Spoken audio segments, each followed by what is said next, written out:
우리는 지금 서로가 서로를 잘 믿지 못하는 그런 시대를 우리가 살아가고 있습니다. 그러니까 어떤 점에서 그러냐면 예전에는 이제 모르는 전화가 오더라도 그냥 받고 대화를 같이 시작을 했습니다. 하지만 지금은 어떤가요? 보이스피싱 범죄가 많아지면서 모르는 번호는 아예 받지 않는 그런 경우가 더 많습니다. 게다가 이제 어떤 물건이나 뭐 식당에 대한 인터넷 후기도 워낙 이제 조작이 많아지다 보니까 믿지 못하는 경우가 많아졌습니다. 특히 우리가 가장 믿지 못하는 건 이제 정치인들의 말이 되었죠. 당선되면 뭐 공약을 실천하겠다. 내가 당선되면 이런 것들을 해놓겠다. 그런데 정작 당선되면 하지를 않습니다. 또 그런가 하면 또 어떤 일은 저질러 놓고 자신은 하지 않았다고 그렇게 발뺌을 하기도 합니다. 그러니까 이러다 보니 이제 정치인들에 대한 신뢰가 거의 사라지고 말았습니다. 이처럼 우리는 불신의 시대를 살아가고 있습니다. 심지어 전문가가 어떤 말을 해도 잘 믿지 못하는 그런 세상이 되었습니다. 그래서 오죽하면 어떤 분이 이제 병원에 찾아갔는데 이제 근육통이 있어가지고 찾아갔습니다. 그래서 의사가 진단을 하고 나서 걱정하지 말라며 그냥 단순한 근육통이라고 그렇게 말을 했습니다. 그런데 오히려 그 환자는 자기가 인터넷에서 찾아봤는데 지금 이 증상은 희귀병과 비슷하다고, 희귀병일 수도 있다고 의사에게 그렇게 말을 하는 겁니다. 그러니까 의사가 뭐라고 말을 할까요? 너무 답답하죠. 그래서 한숨을 쉬면서 이렇게 말을 합니다. 그럼 치료도 인터넷한테 받으세요. 이처럼 우리는 누구도 쉽게 신뢰하지 못하는 그런 사회 속에서 우리가 살아가고 있습니다. 그러다 보니 사람들을 교회로 초청하는 것도 점점 더 어려워지고 있습니다. 그러니까 신뢰를 못하니까 아예 사람들을 만나는 것, 가까이 오는 것 자체를 꺼리게 된 거죠. 그래서 사람들을 교회로 초청하는 것, 일명 이제 전도라고 하는 것이 정말 중요하다는 걸 우리가 다 알지만, 그러나 막상 전도를 나가게 될 때 수많은 거절을 경험하게 되기 때문에 불신이라는 그런 사회 속에서 우리가 살아가면서 더 많은 거절을 경험하게 되기 때문에 우리 안에 두려운 마음이 먼저 들게 되는 것입니다. 그런데 오늘 본문은 이런 시대 속에서도 우리가 어떻게 사람들을 주님께로 초대할 수 있는지를 우리에게 잘 말씀해 주고 있습니다. 그렇게 오늘 본문을 통해서 우리가 그 방법을 깨닫고 다음 주에 있을 우리 가족 이후 초청 주일에 초청하기로 작정한 그 대상자들을 주님께로 잘 인도하는 그런 우리가 되기를 축원합니다. 오늘 본문은 이제 두 부분으로 나눌 수 있는데 앞부분인 43절과 44절 말씀은 예수님께서 빌립을 부르셔서 제자로 세우시는 말씀이고 뒷부분인 이제 45절과 46절 말씀은 예수님의 제자가 된 빌립이 이제 나다나엘을 찾아가서 나다나엘을 예수님께로 인도하려고 하는 그런 말씀입니다. 오늘 우리는 이 말씀 속에서 빌립을 통해서 우리가 그리스도인으로서 어떻게 가족과 이웃을 초청해야 하는가를 우리가 함께 살펴보고자 합니다. 그럼 먼저 우리 43절 말씀을 우리 화면을 보면서 다시 한번 43절 말씀을 함께 읽겠습니다. 이튿날 예수께서 갈릴리로 나가려 하시다가 빌립을 만나 이르시되 나를 따르라 하시니 아멘. 여기서 이제 갈릴리로 나가려 하시다가 이 부분 때문에 마치 예수님께서 이제 갈릴리를 향해서 우연히 지나가시다가 빌립을 만나신 것처럼, 그러니까 우연히 빌립을 만난 것처럼 이제 우리가 그렇게 생각할 수 있습니다. 하지만 이제 원어를 살펴보면 이제 그게 아니라는 걸 알 수 있습니다. 그러니까 예수님께서는 어떤 의도와 목적을 가지고 그 길을 걸어가셨고 그 의도와 목적이 무엇이냐면 바로 빌립을 만나서 제자로 부르시기 위해 그 길을 가셨다는 그런 사실입니다. 여기서 우리가 잊지 말아야 할 점은 빌립이 예수님을 먼저 찾은 게 아니죠. 예수님께서 빌립을 먼저 찾아오셨고 제자로 삼으셨다는 그 사실을 우리가 잊지 말아야 합니다. 왜냐하면 이건 빌립만이 아니라 우리도 마찬가지이기 때문에 그렇습니다. 우리도 마찬가지로 예수님께서 우리를 먼저 찾아오셨습니다. 우리가 예수님을 찾아서 예수님을 믿게 된 것이 아니라 오히려 주님께서 우리를 먼저 찾아오셨다는 겁니다. 그래서 바울은 로마서 8장 30절에서 이렇게 말했습니다. 우리 로마서 8장 30절을 화면을 보면서 같이 한번 읽겠습니다. 또 미리 정하신 그들을 또한 부르시고 부르신 그들을 또한 의롭다 하시고 의롭다 하신 그들을 또한 영화롭게 하셨느니라. 아멘. 이처럼 하나님께서는 우리를 이미 제자 삼기로 결정을 하시고 우리를 부르셨다고 말씀하고 있습니다. 그런데 예수님은 우리가 어떤 자격이 있기 때문에 우리를 부르시고 하나님의 자녀가 되게 하신 게 아닙니다. 다만 우리를 사랑하시기 때문에 그렇게 하신 것입니다.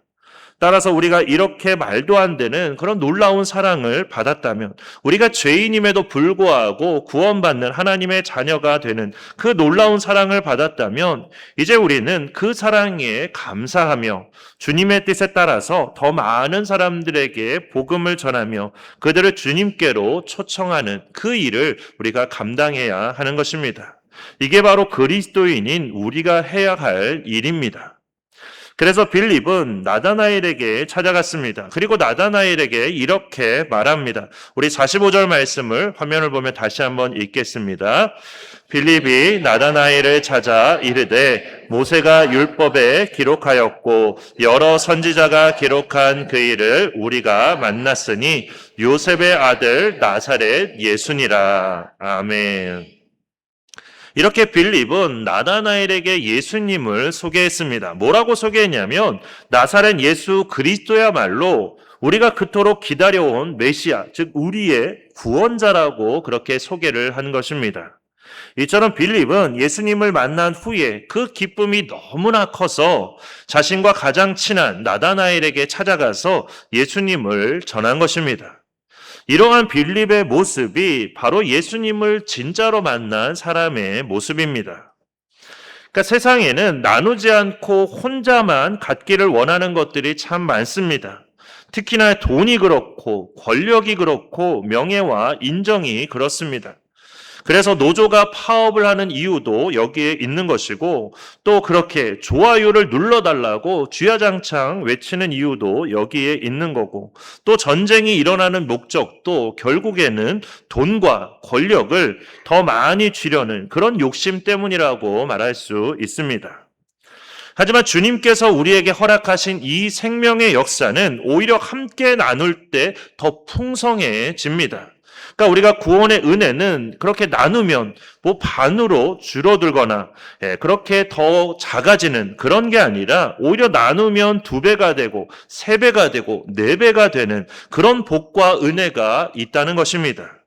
그렇기 때문에 빌립도 기쁨을 나누고자 나다나엘을 찾아간 것이고, 우리도 기쁨으로 가족과 이웃에게 복음을 전하며 그들을 예수님께로 초청하고자 하는 것입니다. 예수님께서 나를 위해 행하신 일들을 우리가 기억한다면, 특히나 나를 위해 죽으시고 그 죽음을 통해서 나를 하나님의 자녀가 되게 하신 그 놀라운 사랑을 우리가 기억한다면, 그리고 지금도 계속해서 하나님 우편에서 나를 위해 기도하고 계신 주님의 그 모습을 우리가 기억한다면, 우리는 주님의 그 사랑과 은혜에 감격하며 살아가지 않을 수가 없습니다. 특히 머리만이 아니라 우리의 가슴으로 우리가 그것을 기억한다면 우리는 그런 예수님을 사람들에게 전하지 않을 수가 없습니다. 그래서 정말로 예수님을 만난 사람과 만나지 않은 사람, 진짜로 믿고 있는 사람과 믿지 않는 사람의 차이는 이렇게 사람들 앞에서 예수님을 자랑하며 전하고 있는가, 아니면 예수님을 부끄러워하며 숨기려고 하는가, 이걸로 알 수가 있습니다. 그렇다면 우리의 모습은 과연 어떤 모습인가요? 부디 바라기는 우리 모두 예수님께서 나를 위해서 행하신 그 모든 사랑과 은혜를 우리가 기억하며 오직 예수님만 자랑하고 예수님만 전하는, 그렇지 않고는 견딜 수 없는 그런 그리스도인들이 되는 우리가 되기를 축원합니다. 그런데 이렇게 예수님을 전하기 위해서는 중요한 게 있습니다. 사실 오늘 말씀의 가장 큰 핵심이 이 부분이라고 할 수 있습니다. 왜냐하면 앞선 내용, 전도해야 된다는 그 내용은 우리가 이미 다 익히 아는 내용이기 때문에 그렇습니다. 그렇다면 우리가 예수님을 잘 전하기 위해 우리가 무엇을 어떻게 해야 하는가? 그게 더 중요하겠죠. 그럼 이 부분을 살펴보기 위해서 오늘 본문의 마지막 절인 46절 말씀을 우리가 화면을 보면서 다시 한번 읽겠습니다. 나다나엘이 이르되 나사렛에서 무슨 선한 것이 날 수 있느냐? 빌립이 이르되 와서 보라 하니라. 아멘. 나다나엘이 이렇게 말합니다. 나사렛에서 무슨 선한 것이 날 수 있느냐? 그러니까 이건 나사렛이라는 그 동네를 무시하는 그런 말인데 사실 나사렛은 그럴 수밖에 없었습니다. 그러니까 나사렛은 이제 갈릴리에 속해 있는 작은 시골 동네입니다. 그러니까 당시에 갈릴리는 이제 우리나라로 치면 뭐 충청남도, 전라북도 이런 도의 개념이 바로 갈릴리이고 나사렛은 이제 그런 도에 포함된 이제 우리가 흔히 말하는 읍면리 말할 때 그 리와 같은 그런 개념입니다. 게다가 갈릴리는 이제 변방에 있는 그런 도시이고 나사렛은 그런 갈릴리에서도 가장 외진 곳에 있는 아주 초라한 동네였기 때문에 그러니까 우리로 치면 강원도에 있는 이름도 잘 모르는 그런 동막골과 같은 그런 산골이기 때문에 이러다 보니까 나사렛에 대한 그런 편견을 그냥 당연히 가질 수밖에 없었다는 거죠. 그래서 나다나엘이 나사렛에 대한 그런 편견을 가지고 있던 것은 어떤 이상한 일이 아니라 당시 사람들에게는 그냥 당연하고 일반적인 그런 일이었습니다. 게다가 더 중요한 건 이제 미가서 5장 2절에 보면 메시아는 다윗의 동네인 베들레헴에서 태어나신다고 그렇게 예언되어 있습니다. 그렇기 때문에 메시아가 온다면 베들레헴에서 나와야지 저 멀리 촌구석에 있는 나사렛에서 그렇게 메시아가 절대로 나올 리가 없다는 그런 생각을 다들 갖게 되었던 것입니다. 그래서 나다나엘이 나사렛에서 무슨 선한 것이 날 수 있느냐 이렇게 말하며 절대로 그 사람은 메시아일 수가 없다는 그런 확신을 가지고 그렇게 말을 한 것입니다.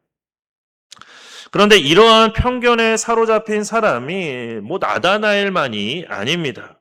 오늘날 우리 주변에 있는 사람들도 다들 마찬가지입니다. 주변에 있는 사람들 중에 우리가 복음을 전하고 싶은 사람들이 아마 있으실 겁니다. 그게 남편이나 아내일 수도 있고 또는 자녀일 수도 있고 이웃일 수도 있고 또 친인척일 수도 있습니다. 그런데 만약 그 사람이 자신만의 어떤 확고한 신념을 가지고 있다면 그래서 예수 믿는 사람은 다 위선자들이다. 이기적이다.